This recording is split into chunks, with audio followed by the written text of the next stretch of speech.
Hi guys, this is Bailey from Iceboxauto. I'm just showing off a radio that we've installed today, which we've installed into a VW Polo. Now this system fits a lot of the VWs with just a generic square shape about them, so something like an Amarok or a Golf or a Polo, any of those this'll fit to.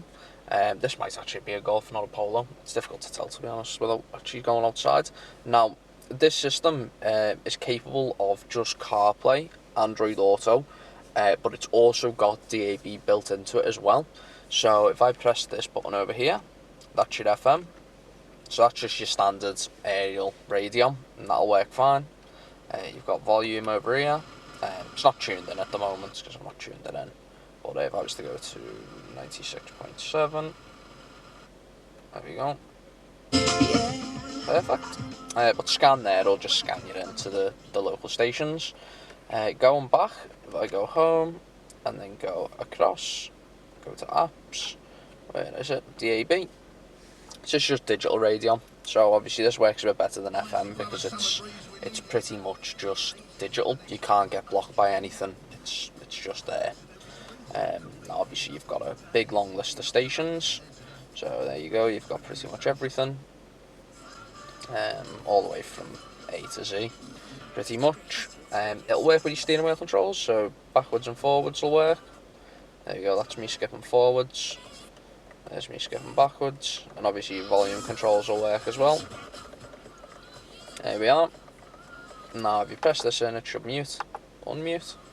But it also has CarPlay and Android Auto built in. So what I'll do now is I'll quickly pair my phone up to the system.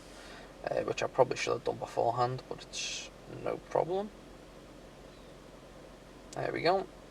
Just connect my phone to CarKit, pair it up, allow messages and contacts across, give it a moment.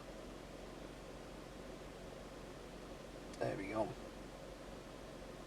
Perfect. So that's Android Auto.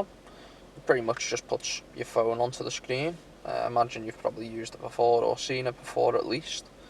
But obviously, yeah, there you go. So it's got my Google Maps, got my Spotify there. Got my phone, go in here, and there's just the applications from my phone. Obviously, if you install DAB radio apps and stuff, you don't necessarily need to use the DAB radio that's built into this system. But for reference, you can go back to the DAB and then have the Android Auto on at the same time, I believe. Possibly not. It's probably because this takes precedence over it. But yeah, that's pretty much it, to be honest. This will fit into a lot of Volkswagen cars, so if you've got one, give us a shout if you're after something like this. Cheers, thank you, bye bye.